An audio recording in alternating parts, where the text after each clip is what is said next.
With a 50% increase in less than a decade of reported HIV and sexually transmitted infections in patients 45 years of age and older, do we now need to have that teen safe sex talk with our older patients? You're listening to ReachMD, XM 157, the channel for medical professionals. Welcome to the Clinicians Roundtable. I'm your host, Dr. Lee Freedman, and joining me today as I discuss some surprising new results from research regarding the increase in HIV and sexually transmitted diseases among people over age 45 are two special guests, Dr. Babatunde Olowokure and Dr. Stephen Karpiak. Dr. Olowokure is from the UK's Health Protection Agency and author of a recent study published in the Journal of Sexually Transmitted Infections entitled More Midlife and Older STDs. Dr. Karpiak is the principal investigator of research of older adults with HIV from ACRIA, the AIDS Community Research Initiative of America, a nonprofit group based in New York that runs surveys and clinical trials. Thank you, doctors, for being with us. Thank you for the opportunity to address this issue. Dr. Olowokure, can you tell us a little bit about the findings of your recently published study? Yes, this was a study published in the Journal of Sexually Transmitted Infections. And basically what we did was to have a look at people aged 45 years or older in one region of the United Kingdom over a 7-year period, 1996 to 2003. And we looked at 5 sexually transmitted infections: chlamydia, genital herpes, genital warts, gonorrhea, and syphilis.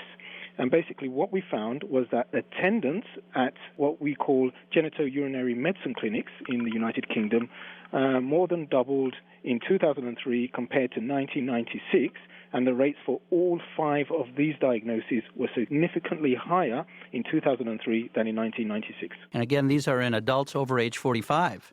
That's correct. Does this mirror what we're seeing in the younger population, or is it different? What we found is that in our part of the United Kingdom, that this rise in this particular population was actually greater than what we were seeing for those people aged under 40 for the equivalent time period, that is 1996 to 2003. Dr. Karpiak, does that surprise you, or does that mirror what you're seeing? It doesn't surprise me in that I think we're watching a ground shift, if you will, in how we think about and approach STDs, and including HIV, which is really where I focus my research. In the United States, and I know this is emulated in London, in fact we're working with a group there as well at Westminster Chelsea, that the number of people living with HIV over the age of 50 has increased almost 2% every year since the year 2000 because of the success of treatment, so people are living longer.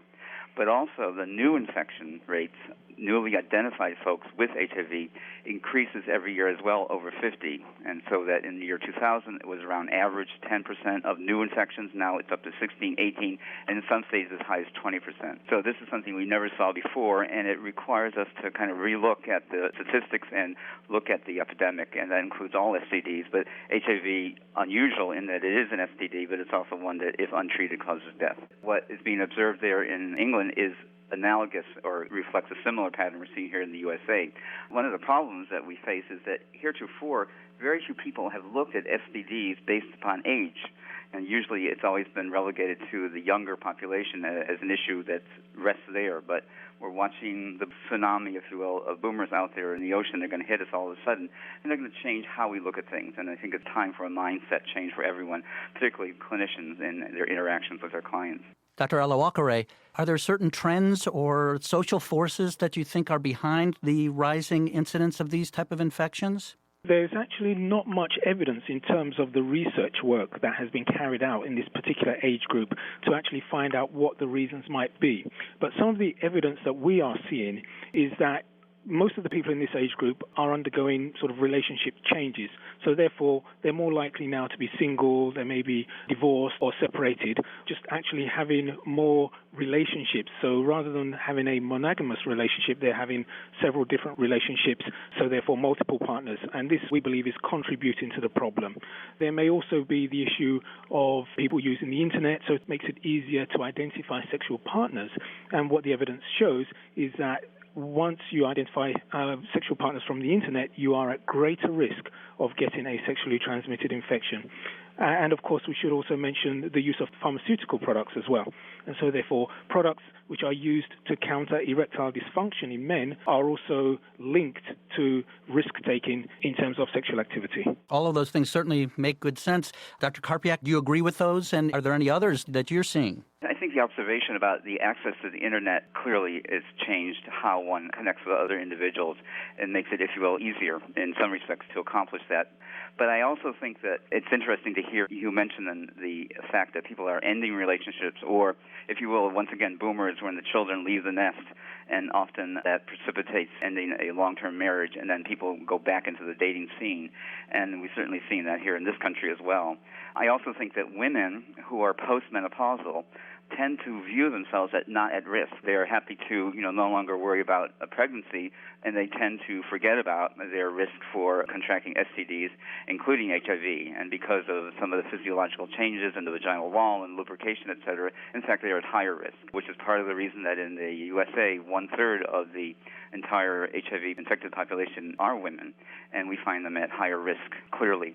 They're also at risk because many of their partners may be engaging in MSM behavior, but unbeknownst to them, because of stigma and because of this chronic unwillingness to talk about this issue, particularly within poor populations, say in populations of color, tend to not want to talk about this issue, which was not true in the 80s and early 90s when it was largely, at least in the USA, a gay white male issue. If you've just tuned in, you're listening to ReachMD, XM 157, the channel for medical professionals. I'm your host, Dr. Lee Freedman, and joining me today to discuss the alarming trend in HIV and sexually transmitted disease contraction in the age over 45 population are Dr. Babatunde Olowokure from the UK's Health Protection Agency and Dr. Stephen Karpiak, Principal Investigator of the Research of Older Adults with HIV from ACRIA, the AIDS Community Research Initiative of America. Well, doctors, you've painted a good picture about why this is happening and what is happening. Dr. Karpiak, how should the medical community respond to this? Well, I think, as they have known for now almost 25 years in the HIV epidemic, it's really critical to engage your patient about their sexual activity.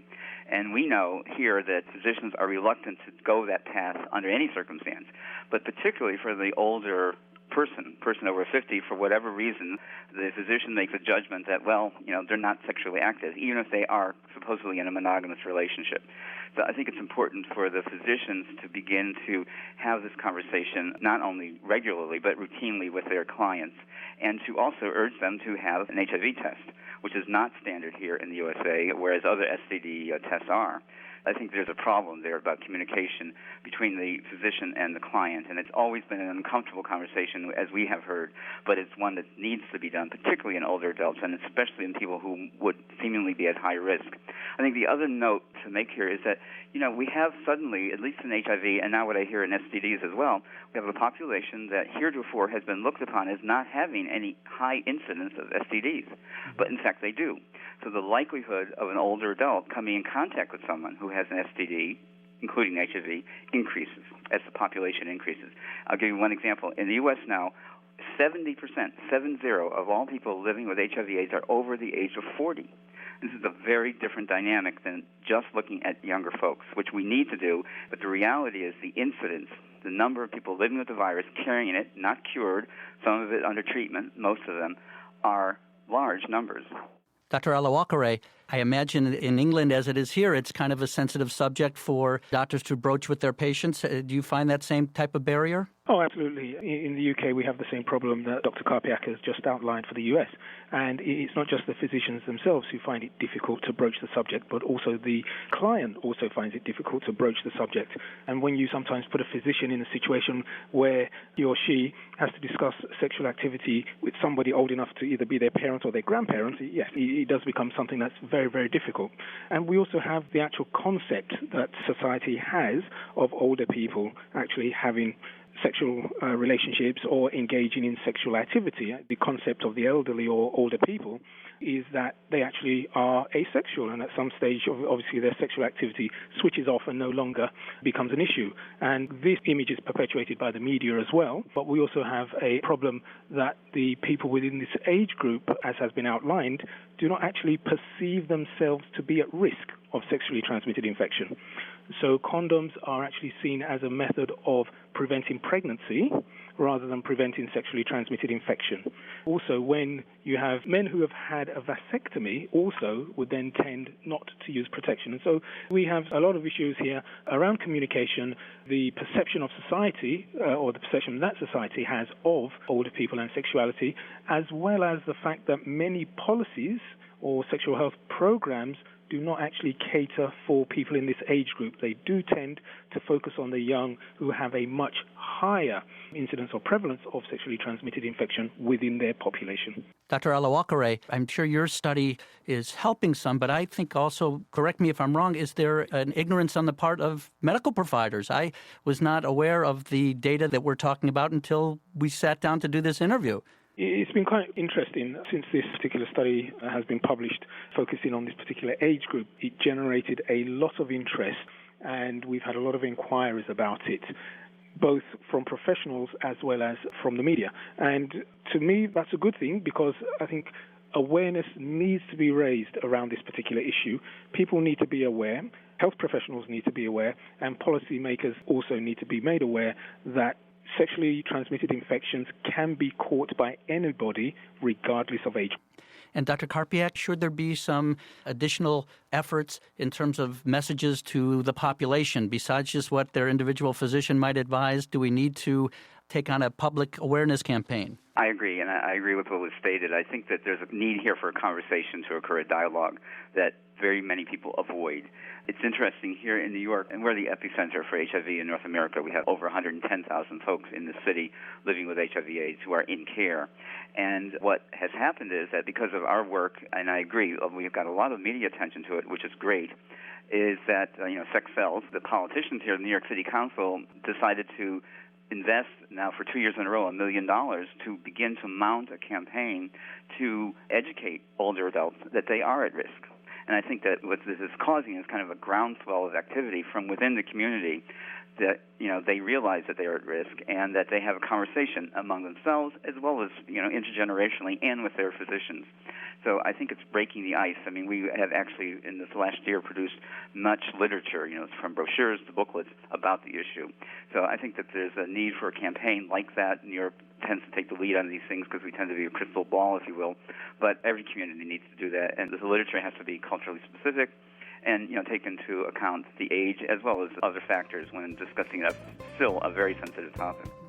Well, I want to thank our guests, Dr. Babatunde Olowokure and Dr. Stephen Karpiak, who have been discussing the surprising and somewhat alarming increase in sexually transmitted illnesses as well as HIV in the segment of our population 45 years of age and older. Again, thank you, doctors. This has been the Clinicians Roundtable on ReachMD XM 157, the channel for medical professionals. Thank you very much for listening.